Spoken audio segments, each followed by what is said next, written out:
आम ओडिशारे प्रत्येक जिल्ला गुड़िकरे हजार हजार हिताधिकारी एपर्यंत भत्ता टंका पाउनाहांती।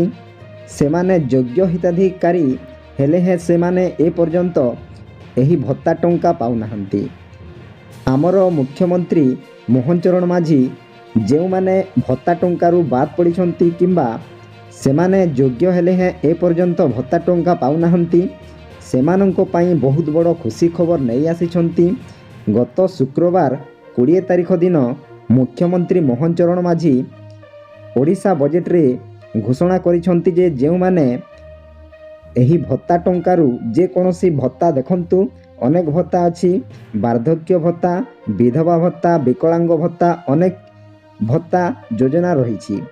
तो समस्त भत्ता योजना रे जदि आवेदन करिछंती ए पर्यंत सही भत्ता टंका पाउनाहांती तो सेमानंको पाई खुशी खबर नहीं आसिछंती जे जदि आपण माने भत्ता टंका भत्ता योजना रे आवेदन करिछंती ए पर्यंत टंका पाउनाहांती सेमाने अति शीघ्र टंका पाइबे बोली ओडिशा बजेट रे मुख्यमंत्री मोहन चरण माझी घोषणा करिछंती।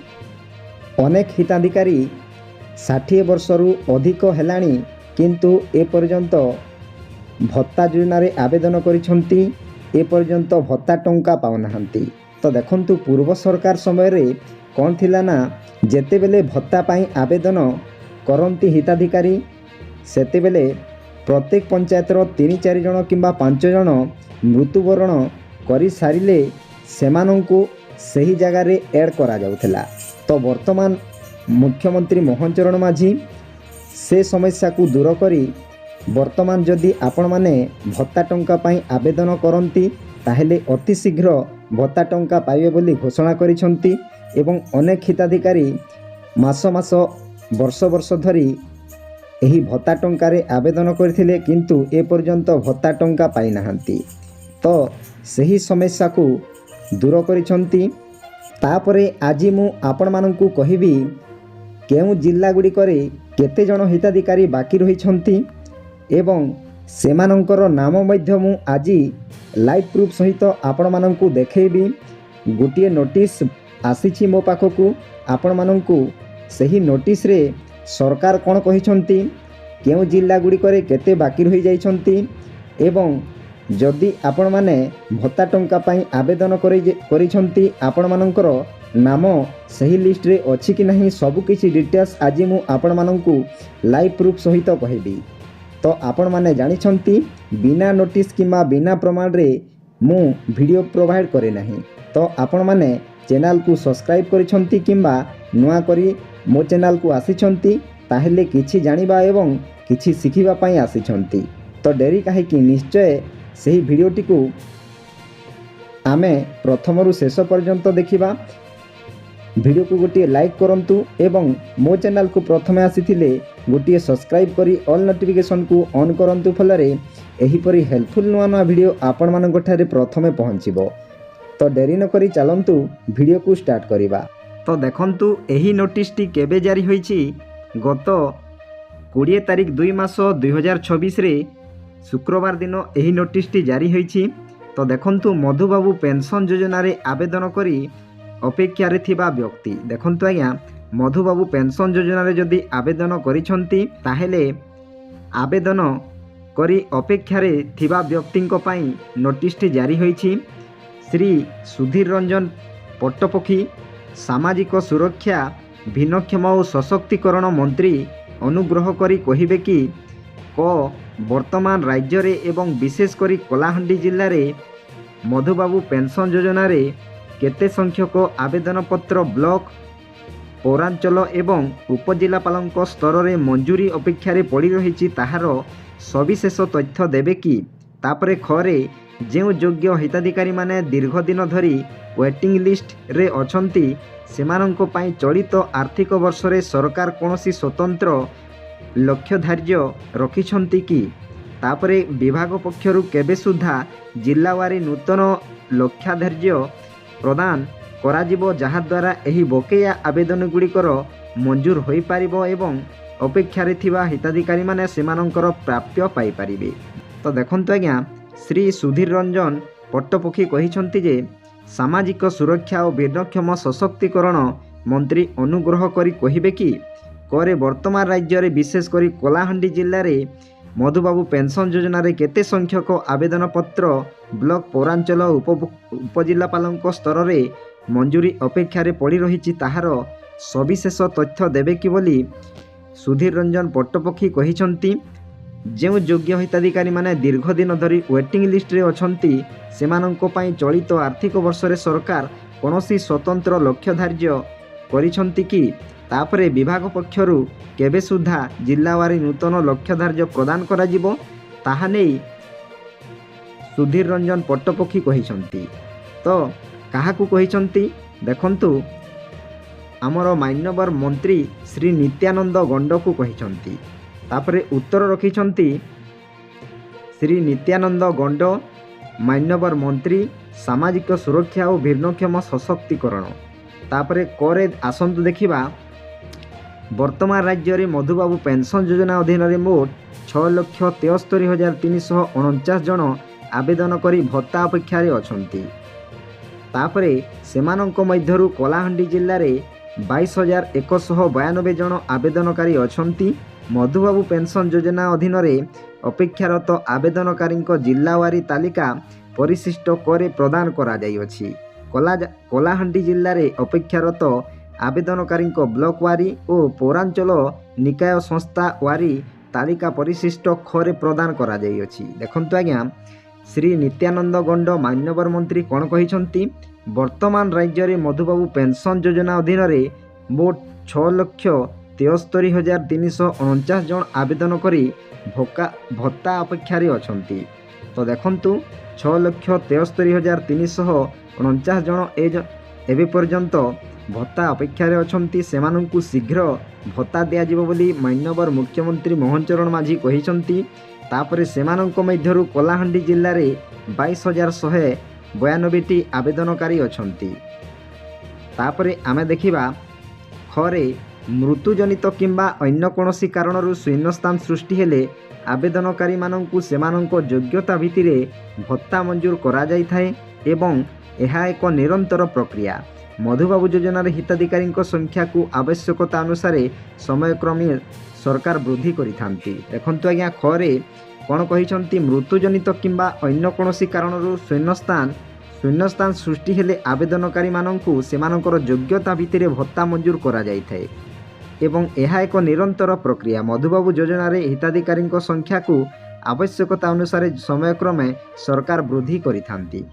ତାପରେ ଆପଣମାନଙ୍କୁ ଗୋଟିଏ ଗୋଟିଏ କରି ଲିଷ୍ଟ ଆପଣମାନଙ୍କୁ ଦେଖେଇବି କେଉଁ ଜିଲ୍ଲାଗୁଡ଼ିକରେ କେତେ ଜଣ ହିତାଧିକାରୀ ଏପର୍ଯ୍ୟନ୍ତ ଅପେକ୍ଷା କରିଛନ୍ତି, ସବୁକିଛି ଡିଟେଲ୍ସ ଆପଣମାନଙ୍କୁ ଦେଖେଇବି। ତ ପ୍ରଥମେ ଅଛି ଅନୁଗୁଳ ଜିଲ୍ଲା।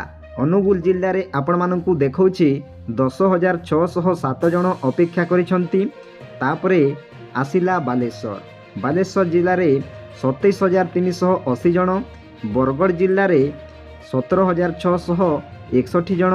ତାପରେ ଭଦ୍ରକ ଜିଲ୍ଲାରେ 12,282 ଜଣ। ତାପରେ ବଲାଙ୍ଗୀରରେ 14,211, ବୌଦ୍ଧରେ 3,030 ଜଣ ଅଛନ୍ତି, କଟକରେ 19,068 ଜଣ ଅଛନ୍ତି। ତାପରେ ଦେବଗଡ଼ରେ ସବୁଠାରୁ କମ୍ ଅଛନ୍ତି 393 ଜଣ ଅଛନ୍ତି। ତାପରେ ଢେଙ୍କାନାଳରେ ଅଛନ୍ତି 10,757 ଜଣ। ତାପରେ ଗଜପତିରେ 445 ଜଣ ଅଛନ୍ତି। ଗଞ୍ଜାମରେ 13,951, ଜଗତସିଂହପୁରରେ 16,901 ଜଣ, ଯାଜପୁରରେ 15,608 ଜଣ।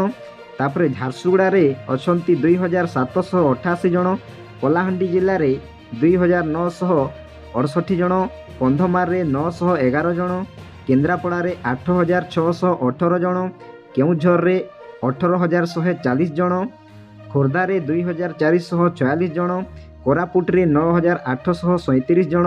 ତାପରେ ମାଲକାନଗିରିରେ 1,194 ଜଣ, ମୟୂରଭଞ୍ଜରେ ସବୁଠାରୁ ଅଧିକ ଅଛନ୍ତି 39,350 ଜଣ ଅଛନ୍ତି। ତାପରେ ଟିକେ ତଳକୁ ଆସିବା। ତାପରେ ଆପଣମାନେ ନବରଙ୍ଗପୁରରେ ଦେଖିପାରିବେ 85 ଜଣ, ନୟାଗଡ଼ରେ 4467 ଜଣ, ନୂଆପଡ଼ାରେ 1662 ଜଣ ଅଛନ୍ତି, ପୁରୀରେ 6470, ରାୟଗଡ଼ାରେ 10535 ଜଣ, ସମ୍ବଲପୁରରେ 5488 ଜଣ, ସୋନପୁରରେ ସବୁଠାରୁ ଆହୁରି କମ୍ ଅଛନ୍ତି ଯେଉଁଟାକି 29 ଜଣ ରହିଛନ୍ତି, ସୁନ୍ଦରଗଡ଼ରେ 12390 ଜଣ ଅଛନ୍ତି।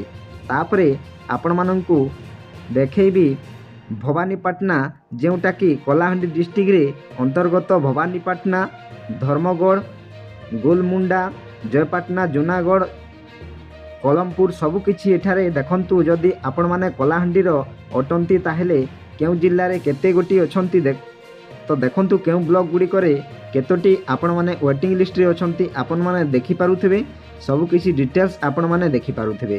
ତାପରେ ଆପଣମାନଙ୍କୁ ତ ଆପଣମାନେ କେଉଁ ଜିଲ୍ଲାରେ କେତେ ଗୋଟି ହିତାଧିକାରୀ ରହିଯାଇଛନ୍ତି ଆପଣମାନେ ଜାଣିପାରିଲେ।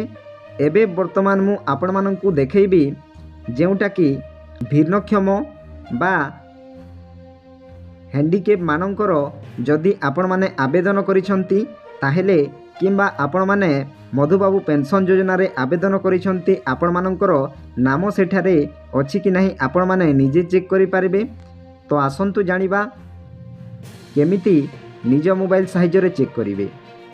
ତ ସର୍ବପ୍ରଥମେ ଆପଣମାନେ ଯେକୌଣସି ଏକ ବ୍ରାଉଜରକୁ ଯାଆନ୍ତୁ। ତାପରେ ସେହି ବ୍ରାଉଜର ଉପରେ ଆପଣମାନେ ଟାଇପ୍ କରିବେ ssepd.gov.in। ଏପରି ଆପଣମାନେ ଟାଇପ୍ କରିକି ସର୍ଚ୍ଚ କରନ୍ତୁ। ତାପରେ ଭତ୍ତା ଯୋଜନାର ଆପଣମାନଙ୍କର ଅଫିସିଆଲ ୱେବସାଇଟ୍ଟି ଆପଣମାନଙ୍କର ସ୍କ୍ରିନ୍ରେ ଦେଖାଯାଉଥିବ। ସାମାଜିକ ସୁରକ୍ଷା ଓ ଭିନ୍ନକ୍ଷମ ସଶକ୍ତିକରଣ ବିଭାଗ, ଶ୍ରୀ ମୋହନ ଚରଣ ମାଝୀ, ମୁଖ୍ୟମନ୍ତ୍ରୀ, ଓଡ଼ିଶା। ତ ଆପଣମାନେ ଦେଖିପାରୁଥିବେ। ତାପରେ ଆପଣମାନେ ଟିକିଏ ତଳକୁ ଆସିବେ। ଏଠାରେ ଦେଖନ୍ତୁ ଅନେକ କିଛି ମୁଖ୍ୟ ପୃଷ୍ଠା ଆମ ବିଷୟରେ ବିଜ୍ଞପ୍ତି, ପ୍ରକାଶନ, ପରିଯୋଜନା, କାର୍ଯ୍ୟକ୍ରମ, ଲାଇବ୍ରେରୀ, ଅନେକ ଯୋଜନାର ଲିଙ୍କ ଅଛି। ତାପରେ ଆପଣମାନେ ଏଠାରେ ଦେଖିବେ ଡ୍ୟାସବୋର୍ଡ଼ ବୋଲି ଆପଣମାନଙ୍କୁ ଅପସନ୍ଟିଏ ମିଳୁଥିବ। ସେହି ଅପସନ୍ ଉପରେ ଆପଣମାନେ କ୍ଲିକ୍ କରିବେ। ତାପରେ ପେନ୍ସନ୍ ଡ୍ୟାସବୋର୍ଡ଼ ଉପରେ କ୍ଲିକ୍ କରିବେ। ତାପରେ ଆପଣମାନଙ୍କୁ ଦେଖାଯାଉଥିବ ଏଠାରେ ବିଦ୍ୟମାନ ହିତାଧିକାରୀ, MBPY ଅଧୀନରେ ପ୍ରତୀକ୍ଷା ସୂଚୀ, NSAP ଅଧୀନରେ ପ୍ରତୀକ୍ଷା ସୂଚୀ। ହିତାଧିକାରୀମାନେ MBPI ଅଧୀନରେ 80 ବର୍ଷ କିମ୍ବା 80% ଅକ୍ଷମତା ରହିଛି। ତ ଆପଣମାନେ MBPI ଅଧୀନରେ ଯଦି ଆବେଦନ କରିଛନ୍ତି ତାପରେ ୱେଟିଂ ଲିଷ୍ଟ ଆପଣମାନେ ଦେଖିପାରୁଥିବେ। ତାପରେ NSAPରେ ଯଦି ଆବେଦନ କରିଛନ୍ତି ଆପଣମାନଙ୍କର ୱେଟିଂ ଲିଷ୍ଟ ଆସିଯାଇଛି।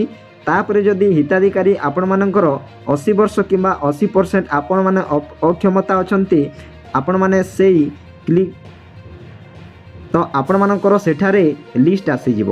ତ ଆପଣମାନେ ପ୍ରଥମେ ଦେଖନ୍ତୁ ହିତାଧିକାରୀ MBPY ଅଧୀନରେ 80 ବର୍ଷ କିମ୍ବା 80% ଅକ୍ଷମତା ଉପରେ ଆପଣମାନେ କ୍ଲିକ୍ କରନ୍ତୁ। ଯଦି ଆପଣମାନେ ଭିନ୍ନକ୍ଷମ ଅଟନ୍ତି କିମ୍ବା ଆପଣମାନଙ୍କୁ ଯଦି 80 ବର୍ଷରୁ ଅଧିକ ହେଉଛି ତାହେଲେ ଆପଣମାନେ ଏଠାରେ କ୍ଲିକ୍ କରିବେ। ଆପଣମାନଙ୍କର ସେଠାରେ ନାମ ଥିବ। ତ ଆପଣମାନେ ଦେଖିପାରୁଥିବେ ଡିଷ୍ଟ୍ରିକ୍ଟ ୱାଇଜ୍ ସବୁ ଡିଷ୍ଟ୍ରିକ୍ଟର ଆପଣମାନଙ୍କୁ ଏଠାରେ ଲିଷ୍ଟ ଶୋ ହେଉଛି। ଆପଣମାନେ ନିଜ ନିଜର ଜିଲ୍ଲା ଗୁଡ଼ିକର ଲିଷ୍ଟ ଆପଣମାନେ ଚେକ୍ କରିପାରିବେ। ତ ମୁଁ ଏକ ଯେକୌଣସି ଜିଲ୍ଲାର ଆପଣମାନଙ୍କୁ ଦେଖାଉଛି। ତ ଦେଖନ୍ତୁ ଆପଣମାନଙ୍କର ମୁଁ ଏକ ସମ୍ବଲପୁର ଜିଲ୍ଲାର ସବୁକିଛି। ତ ଦେଖନ୍ତୁ ମୁଁ ଏକ ସମ୍ବଲପୁର ଜିଲ୍ଲାକୁ କ୍ଲିକ୍ କରିଛି। ତ ଆପଣମାନେ ଦେଖିପାରୁଥିବେ ଡିଷ୍ଟ୍ରିକ୍ଟ ସମ୍ବଲପୁର, ବ୍ଲକ ଅଛି ଅଷ୍ଟରଙ୍ଗ, ତାପରେ ବାମ୍ରା, ତାପରେ ଧନକଉଡ଼ା, ଜମନକେରା, ଜଜମୁରା ସବୁକିଛି ଡିଟେଲ୍ସ ଅଛି।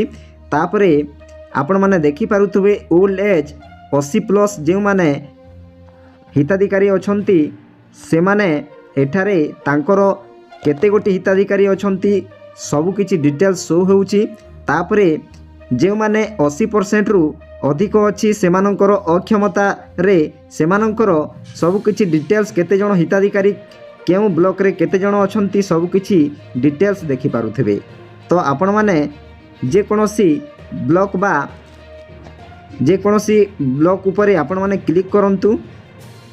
ତାପରେ ଆପଣମାନଙ୍କର ଦେଖନ୍ତୁ ଏଠାରେ ଗୋଟି ଗୋଟି କରି ସବୁକିଛି ଡିଟେଲ୍ସ ଶୋ ହେଉଛି। ଆପଣମାନେ ନିଜେ ନିଜ ମୋବାଇଲ ସାହାଯ୍ୟରେ ଆପଣମାନଙ୍କର ସବୁକିଛି ଷ୍ଟାଟସ୍ ଚେକ୍ କରିପାରିବେ। ଆପଣମାନେ ଯଦି आवेदन करिसेंती एही भत्ता पाई जदि आपण माने आवेदन करिसेंती निश्चय आपण मानकर सब किछि डिटेल्स एठारे देखि पारुथिबे। प्रथमे अछि स्कीम नेम, तापरे बेनिफिशियरी नेम अछि, तापरे फादर्स किंबा हजबैंड नेम अछि, तापरे एज अछि, जेंडर अछि, तापरे आपण मानकर आधार रो लास्ट 4 डिजिट नंबर अछि, तापरे एड्रेस अछि, एनएसएपी सेक्शन आपण मानकर सब किछि डिटेल्स अछि। तो आपण माने निज निजर नाम को आपण माने एठारे चेक करंतु, तापरे जे कि आपण माने जानि परिबे जे मोर नाम सही भत्ता लिस्ट रे अछि कि नाही। जदि आपण माने जानि पारु नाहंती एठारे सर्च बार अछि, सर्च रे आपण माने आपण मानकर आधार रे जेउ परि नाम अछि सही परि आपण माने टाइप करी आपण मानकर नाम को 1 सेकेंड भितरे आपण माने पाई परिबे। तो आपण माने निज निजर नाम केमिति चेक करिवे जानि पारिले, तापरे सरकार कोन कहिसंती एही भत्ता पाई कोन आपण माने जानि पारिले, सब किछि डिटेल्स आपण माने जानि पारिले। वीडियोटी केमिति लागिला निश्चय वीडियो को गोटे लाइक करंतु एवं कमेंट माध्यम रे मतामत दियंतु। मो चैनल को प्रथम आसीथिले गोटे सब्सक्राइब करी ऑल नोटिफिकेशन को ऑन करंतु, फलरे एही परि हेल्पफुल नुआ नुआ वीडियो आपण मानक ठारे प्रथमे पहुंचीबो। वीडियो को एठी एंड करूची। जय जगन्नाथ।